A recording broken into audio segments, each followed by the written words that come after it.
India's largest digital media network Suman టీవీతో చేతులు కలపండి. ఫ్రాంచైజ్ ద్వారా లోకల్ మీడియా పార్ట్నర్ అవ్వండి. నమస్తే, వెల్కమ్ టు సుమన్ టీవీ. నేను విష్ణు. ప్రస్తుతంతో పాటు ఫినాన్స్ ప్రొఫెషనల్ గిరిబాబు గారు ఉన్నారు. వారితో మాట్లాడదాం. సార్ నమస్తే. సార్ గిరిబాబు గారు. నమస్తే అండి. సార్ గిరిబాబు గారు, దీపావళి రాబోతుంది. దీపావళి వస్తుంది అంటే స్టాక్ మార్కెట్ వర్గాల్లో ఈ ముహూర్త ట్రేడింగ్కి సంబంధించిన డిస్కషన్స్ ఎక్కువగా ఉంటాయి. అసలు ముహూర్త ట్రేడింగ్ రోజు ఎటువంటి ఇన్వెస్ట్మెంట్స్ చేయాలి, ఏంటి, ఆ రోజు అసలు స్టాక్ మార్కెట్లో ఈ ముహూర్త ట్రేడింగ్ ఈవెంట్ పూజ ఎలా ఉంటుందంటూ కూడా మార్కెట్ గురించి అవగాహన ఉన్న ప్రతి ఒక్కరూ మాట్లాడుకుంటారు. ఏంటి అసలు ఈ ముహూర్త ట్రేడింగ్ అనేది ఎప్పుడు స్టార్ట్ అయింది, ఈ సాంప్రదాయం ఎలా మొదలైంది, సో ఇప్పటి వరకు దీన్ని కొనసాగించడం వెనుకున్న ఆంతర్యం ఏమిటి అసలు? యాక్చువల్గా ముందుగా మన ప్రేక్షకులందరికీ దీపావళి శుభాకాంక్షలు. ఈ ముహూర్త ట్రేడింగ్ అనేది ఎవరైతే రెగ్యులర్గా ట్రేడింగ్ చేస్తూ ఉంటారో వాళ్లకు ఒక మంచి ఆస్పీసియస్ అకేషన్ అని చెప్పొచ్చు. మనము సాధారణంగా ఇప్పుడు ప్రతి ఒక్క కంపెనీ వాళ్ళ యొక్క బుక్స్ ఆఫ్ అకౌంటింగ్ ఫాలో అవ్వడానికి కొన్ని రకాల రూల్స్ ఉంటాయి. లైక్ కొంతమంది ఫైనాన్షియల్ ఇయర్వైజ్ ఫాలో అవుతారు, అంటే ఏప్రిల్ నుంచి మార్చ్ వరకు. కొంతమంది క్యాలెండర్ ఇయర్, కొన్ని దేశాలు క్యాలెండర్ ఇయర్ ఫాలో అవుతాయి, జనవరి టు డిసెంబర్. అట్లాగే ఈ ముహూర్త్ ట్రేడింగ్ని బేస్ చేసుకొని Deepavali to Deepavali books of accounts manage చేసే వాళ్ళు చాలామంది ఉంటారు. ముఖ్యంగా గుజరాతీలు, మహారాష్ట్ర, తర్వాత అహ్మదాబాద్, రాజస్థాన్, మార్వడీస్, వాళ్ళందరూ కూడా ముహూర్త్ ట్రేడింగ్ని ఒక రెఫరల్ పాయింట్గా తీసుకొని వాళ్ళ యొక్క books of account muhurat trading to muhurat trading. ఈ సాంప్రదాయం దాదాపుగా 60 ఏళ్ల క్రితమే స్టార్ట్ అయింది. ఇప్పుడు మనకు స్టాక్ మార్కెట్ అనేది ఒక హాబీ లాగానో, ఒక వ్యాపకం లాగానో, ఒక సైడ్ బిజినెస్ లాగా ఉంటుంది. కానీ గుజరాతీలకు అలా కాదు. సో మనం ఇక్కడ సౌత్ ఇండియాలో చూస్తే మెజారిటీ అందరు కూడా ఇన్వెస్ట్మెంట్ ఎక్కడ చేస్తున్నామంటే రియల్ ఎస్టేట్, ఫిక్స్డ్ డిపాజిట్, బ్యాంకులు, గోల్డ్, ఇంతే. బట్ వేరాజ్ మహారాష్ట్రకి వెళ్తే మెజారిటీ ఆఫ్ ద పీపుల్ వాళ్ళ యొక్క బిజినెసే స్టాక్ మార్కెట్ ట్రేడింగ్ ఉంటుంది.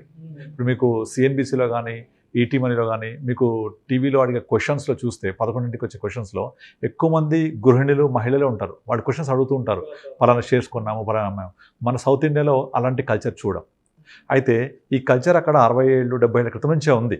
సో వాళ్ళకి ఫెసిలిటేట్ చేయడం కోసం, వాళ్ళ యొక్క బుక్స్ ఆఫ్ అకౌంట్ క్లోజ్ చేసి మళ్ళీ రీఓపెన్ చేసుకోవడం కోసం ప్రత్యేకంగా దీవాళీ నాడు స్పెషల్ ట్రేడింగ్ నిర్వహిస్తారు. అలా అని ట్రేడింగ్లో మనము పార్టిసిపేట్ చేయొద్దు అనేం లేదు, ఎవరైనా పార్టిసిపేట్ చేయొచ్చు. ఇది వాళ్ళ కోసం మాత్రమే ఉద్దేశించింది కాదు, ఎవరైనా చేయొచ్చు. దీన్ని సంవత్ అంటారు. ఆ సంవత్ అనే పదం ఎందుకు వాడతారంటే నూతన సంవత్సరం లాగా అనమాట. మనకు ఉగాది నూతన సంవత్సరం, కానీ మనమేమి అకౌంట్స్ మేనేజ్ చేయము ఉగాది టు ఉగాది. మనకు ఒక కొత్త ఉగాది, కొత్త సంవత్సరాది, నూతన సంవత్సరాది. వాళ్లకు నూతన సంవత్సరం అనేది సంవత్ అనే పదంతో వాడతారు. అది ప్రతి దీవాళి టు దీవాళి ఉంటుందన్నమాట. సో దీవాళి రోజు సెంటిమెంట్ ఏంటంటే మార్కెట్లు పాజిటివ్గా ఉంటాయి. ఆ 1 hour 15 minutes టైం ఉంటుంది. ఆ రోజు సెటిల్మెంట్కి ఆ రోజు సెటిల్ చేస్తారు. మీరు నార్మల్ ట్రేడింగ్ లాగా చేసుకోవచ్చు, ఇంట్రాడే చేయొచ్చు, ఎఫ్ఎండో చేయొచ్చు, కొనుక్కోవచ్చు. దాదాపు గుజరాత్లో అందరూ ఆ రోజు కొన్ని షేర్లు అమ్మడం, పాత షేర్లు కొనడం, పాత షేర్లు అమ్మడం, లేదా పాత ఉంటే అమ్మేయడం, కొనడం, ఇలా తప్పకుండా ఒక ట్రేడింగ్ యాక్టివిటీ చేసి వాళ్ళ యొక్క నూతన సంవత్సరాన్ని ప్రారంభిస్తారు. సో సహజంగా సంవత్సరాది ప్రారంభంలో మార్కెట్ పాజిటివ్గా రియాక్ట్ అవ్వడానికి అవకాశం ఉంటుంది. అలా అని ప్రతి సంవత్సరం ముహూర్త ట్రేడింగ్ రోజు మార్కెట్ పాజిటివ్ అయిద్దని చెప్పలేం, నెగిటివ్ కూడా కావచ్చు. దీపావళి అంటేనే మార్కెట్ నెగిటివ్గానే ఉంటాయి ఆల్మోస్ట్. సో అది సంవత్సరం ట్రేడింగ్ జరిగితే ఆ రోజు ఖచ్చితంగా పాజిటివ్ అని చెప్పలేము. బట్ ఓవరాల్గా మార్కెట్లో ఆ రోజు మనము ట్రేడింగ్ చేస్తూ మన కొత్త ఉత్సాహంతో కొత్త సంవత్సరంలో మళ్ళీ కొత్త ఆలోచనలతోటి, ప్రణాళికలతోటి మొదలు పెట్టడానికి ఉపయోగపడే ఒక ట్రేడింగ్ యాక్టివిటీ అది. సో దీనికి అంతకుమించి ప్రత్యేకత ఏమీ లేదు. అది కూడా as good as a normal ట్రేడింగే. కానీ దీన్ని ఏం చేస్తారంటే మీకు సెటిల్మెంట్ రోజు ఆ రోజు సెటిల్ చేస్తారు. సో ఇప్పుడు మ్యూచువల్ ఫండ్స్ వాళ్ళు దాన్ని కన్సిడర్ చేయరు. సపోజ్ మ్యూచువల్ ఫండ్స్ కనుక అంతకు ముందు రోజు కొంటే ఈ అమౌంట్, ఈ వాల్యుయేషన్స్ కూడా అడ్జస్ట్ అయిపోతాయి. నెక్స్ట్ వాళ్ళు మనకు సెల్ చేస్తే ఇవ్వడానికి, పర్చేజ్ చేస్తే అనేవి అడ్జస్ట్ అయిపోతాయి. సో మ్యూచువల్ ఫండ్స్ ఇన్వెస్ట్మెంట్ పరంగా డిఫరెన్స్ ఏమి ఉండదు, అడ్జస్ట్ అయిపోతుంది. వేరే స్టాక్ మార్కెట్ పరంగా మనం ఆ రోజు కొనుక్కోవచ్చు, షేర్లు కొనుక్కోవచ్చు, అమ్ముకోవచ్చు. సహజంగా దాదాపుగా మార్కెట్లో పార్టిసిపేట్ చేసే పార్టిసిపెంట్స్ మెజారిటీ అందరూ ఆ రోజు పార్టిసిపేట్ చేస్తారు ట్రేడింగ్లో, అది అమ్మడమో కొనడమో అలా. అంతమించి ప్రత్యేకత ఏం లేదు. బట్ ఒక స్పెషల్ ట్రేడింగ్ అనేది అందరూ ఉత్సాహంతో ఎదురు చూస్తూ ఉంటారు. ఈరోజు ఏమైద్దో, రేపు ఏమైద్దో, మార్కెట్ ఎలా క్లోజ్ అవుతుంది ఏంటి అనేది. అండ్ ఇంకొకటి ఏంటంటే కొంతమంది బ్రోకింగ్ హౌసెస్ వాళ్ళ యొక్క రికమెండేషన్స్ ఇస్తూ ఉంటారు. ఈ లాస్ట్ సంవత్ రోజు దివాళీ పిక్స్ అని చెప్తుంటారు. పోయిన సంవత్సరం మేము ఇవి ఇచ్చాము, ఇవి ఇలా ఉన్నాయి, ఇప్పుడు మళ్ళీ కొత్త పిక్స్ ఇస్తున్నాం. సో వాటి కోసం ఎదురు చూస్తుంటారు చాలామంది. సో అట్లా ఈ సంవత్ అనేది చాలామందికి ఒక నూతన ఉత్సాహాన్ని శ్రీకారం చేస్తుంది. అట్లా అనమాట. సాయంత్రం 7 o'clock వరకు 7:15 దాకా జరుగుతుంది ట్రేడింగ్. స్పెషల్ ట్రేడింగ్ అంటారు, ముహూర్త ట్రేడింగ్ అంటారు. అంటే మన తెలుగులో చెప్పాలంటే ముహూర్తపు ట్రేడింగ్, కొత్త సంవత్సరానికి మంచి గడియలు, అట్లా ఆ టైప్గా. సో అయితే ఆల్మోస్ట్ ఒక 60-70 years నుంచి నడుస్తుంది ట్రెడిషన్. ఇప్పుడు చూస్తే సైన్స్ అండ్ టెక్నాలజీ బాగా డెవలప్ అయిపోయింది. ఆర్టిఫిషియల్ ఇంటెలిజెన్స్ కూడా కంప్లీట్గా ఆక్యుపై చేసేసింది ప్రపంచాన్ని.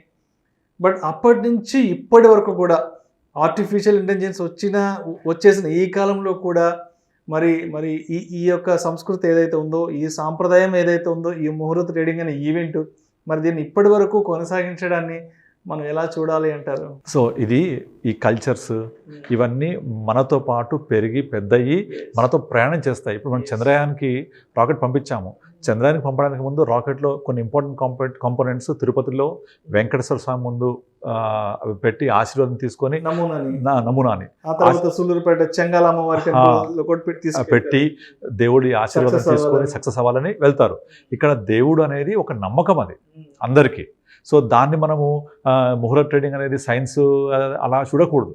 సో ఒక ముహూర్త ట్రేడింగ్లో నేను ట్రేడింగ్ చేస్తే నాకు మంచి జరుగుద్ది, ఈ రోజు ఒక మంచి కార్యక్రమాన్ని నేను మంచి రోజు ప్రారంభించాలి. అందుకే కదా మనం ఇవన్నీ ముహూర్తాలు చూసేది. పెళ్ళిళ్ళు ఎప్పుడు పడితే అప్పుడు ఎందుకు చేసుకోరు? ముహూర్తం ఎందుకు చూస్తారు? ఆ ముహూర్త బలంలో చేసుకుంటే ఆ భార్యాభర్తలు బంధం గట్టిగా ఉంటుందని. అలాగే మనం ఆ సంవత్సరం అంతా హ్యాపీగా ట్రేడింగ్ తోటి లాభాలు పొందుతూ మనము గడపచ్చు అని చెప్పేసి.